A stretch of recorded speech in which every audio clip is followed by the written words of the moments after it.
enforcement personnel in America. Is it the position of the Biden administration to fund or defund the police? It is to fund the police. And does that include to also train them to catch the bad guys and also not to harm the good guys? Congressman, that is the sworn oath of officers. And you would agree that unlike any time before in our history, police officers are in danger today. They have a target on their back, violence committed against them. Congressman, I know that law enforcement officers are under tremendous attack. And do you think go ahead, do you think anti-police rhetoric hurts morale or helps morale as you're trying to recruit people to be law enforcement officers? Congressman, it hurts morale, and that is why it is so important that law enforcement leaders continue to communicate the nobility of the law enforcement profession. I'm very proud to say that. And does anti-police rhetoric put targets on the back of law enforcement for their safety? Congressman, it does. That's why I'm disturbed about a recent tweet from the former president that says Republicans in Congress should defund the Department of Justice and the FBI. I'm also concerned about people on this committee and their own anti-police rhetoric. This is a defund the FBI campaign effort. Again, thousands of FBI agents who work hard every day to take bad guys off the streets. In fact, after the FBI raided Mar-a-Lago, someone armed to the teeth went to an FBI field office to try and kill FBI agents. I'm also concerned that the chairman of the Judiciary Committee invited a witness. When you could have any person who walks this earth as a chairman of a committee to come in and testify, the chairman of the Judiciary Committee invited the author of this tweet. Will the gentleman yield? Will the gentleman yield? Will the gentleman yield? Mr. Chairman, personal inquiry. He's not yielding. The gentleman is recognized. So it concerns me that there is this anti-police rhetoric that's happening among some in the MAGA Republican Party because they vote against police funding that was included in the COVID relief package. They vote against police reform efforts that would put millions of dollars in community police officers on our street. They vote and are against the union protections that allow them to collectively bargain. And as we honor the hundreds of January 6th officers who were hurt that day, too many of them gave comfort and aid at the DC jail. I also want to ask, is anti-Semitism on the rise in America, Mr. Secretary? Congressman, yes, it is. And are we seeing increases in violence toward Jewish Americans? Congressman, yes, we are, and we are seeing that for other minority groups as well. And so when an influencer like Kanye West, who has millions of followers on social media, says that he's going to declare DEFCON 3 on the Jews, do you think that increases threats to Jewish Americans or decreases threats? Words like that increase the threat to minority groups, Congressman. And that's why it surprises me that the chairman of the Judiciary Committee tweeted out, Kanye, Elon, Trump. Well, we know what Trump thinks about law enforcement and what is happening in law enforcement right now with targets on their back. But this tweet was kept up for months after Kanye West said that he was going to declare DEFCON 3 on the Jews. Mr. Secretary, do you believe that all of us have a responsibility to elevate our rhetoric and to denounce anti-Semitism and anti-police rhetoric in this country so that Jewish Americans and police officers can be safer?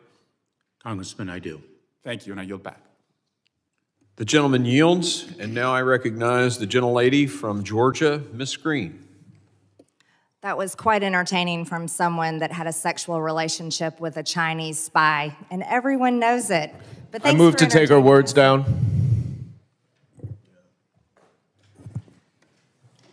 Completely inappropriate. Yeah, stand by just a second while we research the rule. Give me just a second. I need to make sure I have my full 5 minutes. A motion has been made. The gentleman will, the committee will suspend, and the gentleman will state the words that he wishes taken down. Everything that the gentlelady from Georgia has said. No, you need to be more specific. Accusations of an affair with a Chinese spy. Those are engaging in personalities, and those words should be taken down, and the gentlelady should not be able to speak anymore in this hearing. That is not the latter part of that is not an appropriate motion, but we will evaluate the striking of those words. Give me just a second.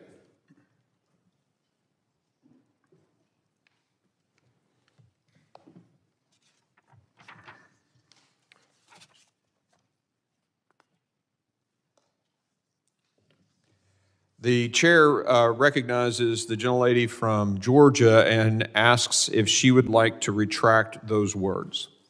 No, I will not.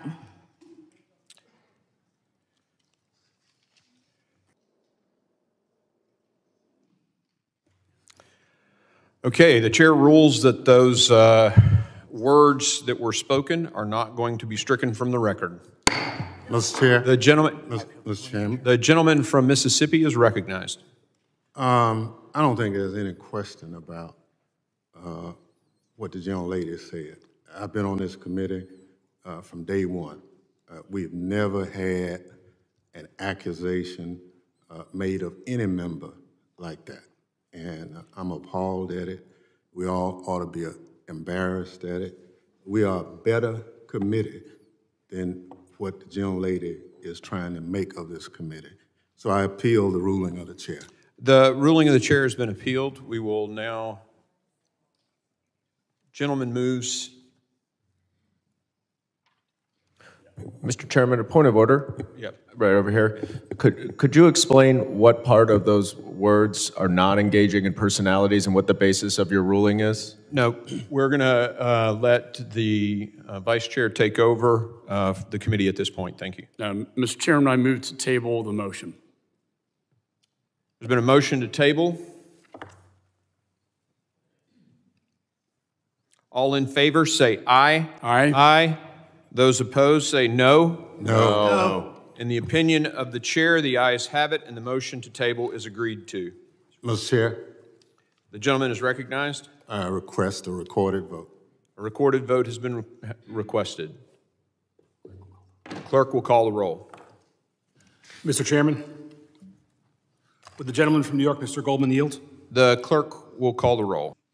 The ayes have it, and the motion is agreed to. The previous motion is tabled.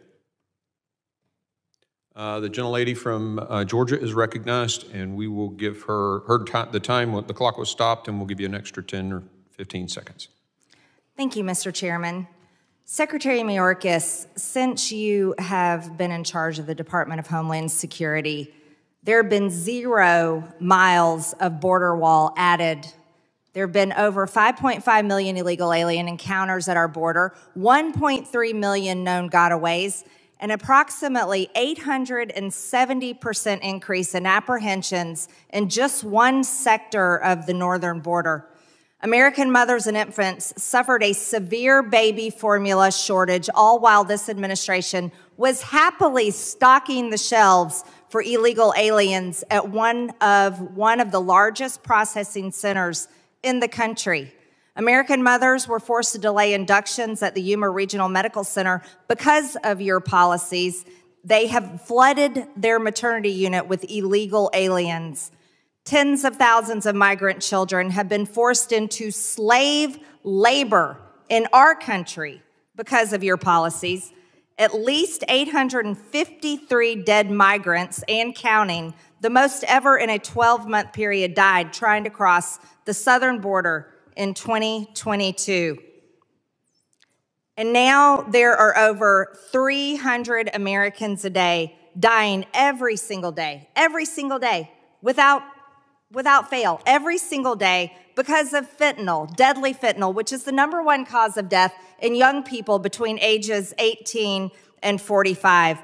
Now we have rainbow fentanyl, which even NBC News was acknowledging that the cartels were bringing across our border, and it comes from China. This rainbow fentanyl looks like sweet tarts or Skittles, clearly made to target America's school children. It's 50 times more potent than heroin, 100 times more potent than morphine. And now, under your tenure, Secretary Mayorkas, schools all over America have to have Narcan to save children that overdose on this deadly poison. Let me explain something to you. I'm not from Texas. I'm not from any border state. I represent a district in Georgia, which is in northwest Georgia. We're not anywhere near Mexico. We're not anywhere near the ocean. But in my district, people die nearly every single day from fentanyl. And I want to know from you, how many more people do we have to watch die every single day in America? How many more young people do we have to see die? How many more teenagers? How many more parents cry themselves to sleep at night, if they can even sleep, because their child overdosed on fentanyl? How long are you going to continue this outrage, complete outrage, where China is poisoning America's children, poisoning our teenagers, poisoning our young people? How long are you going to let this go on? Congresswoman, let me assure you that we're not letting it go on. We are fighting this. No, I reclaim my time. You're a liar. You are letting this go on, and the numbers prove it. You can't lie about the facts, Secretary Mayorkas. While you live in denial and sit over there with this attitude that you're doing everything right, you are killing Americans with your policies. And that is a fact. Your policies are killing people, over 300 Americans a day, over 300, and it's outrageous. Let me ask you another question. We talk about terror.